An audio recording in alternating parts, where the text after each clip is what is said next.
Hello, Peter here, your Pinoy accountant.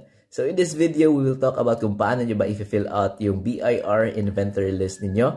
So it's very easy, you just have to download yung form. It's in the Annex A of the RMC. Or you can just click on my link. I'll provide a link so that it will be much easier for you to download the form. So ito yung Annex A natin. You can see it's very easy to fill out lang talaga.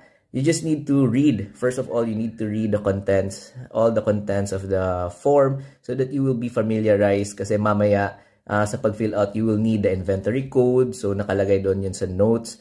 And of course, yung inventory costing method, which is yung basic na ginagamit natin is yung first in, first out or yung FIFO method. So ito yung pag-fill out, it's easy lang. So first is ilalagay nyo dun sa pinakataas yung company name ninyo. In our case, we have this One Piece merchandise company. So we are, it's just an example na we are selling mga merchandise, mga One Piece shirt, for example. So ito nakalagay, second is, naka-indicate na dito ano ba yung mga inventory items na applicable sa inyo. Could be merchandise, raw materials, goods in process, or finished goods inventory.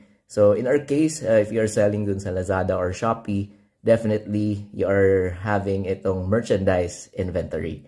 So last nakalagay dito is yung as of December 31, 2024. So it's the end of the calendar year, and most probably you are using the same calendar year if kagaya natin that we are just small time or maliit lang yung negosyo natin. Malamang sa malamang is yung calendar year yung gamit natin, hindi yung fiscal year. Na pwede yung mga big companies, they can actually opt for fiscal year. So hindi December 31 yung end date ng kanilang taxable year. So in our case, calendar year yung gamit natin, December 31, 2024. So as of date, dito is ilan ba yung inventory niyo as of December 31, 2024. Ayan. So let's start. Yung first column dito is yung product or inventory code.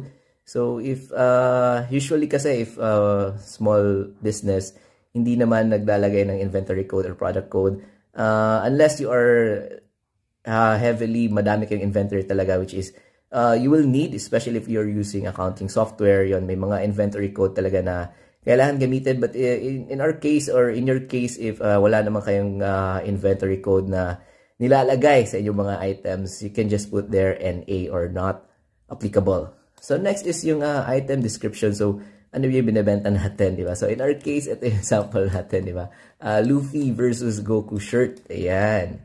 So we are selling Luffy versus Goku shirt. So ilalagay lang ninyo dyan ano yung mga item, the description ng inventory.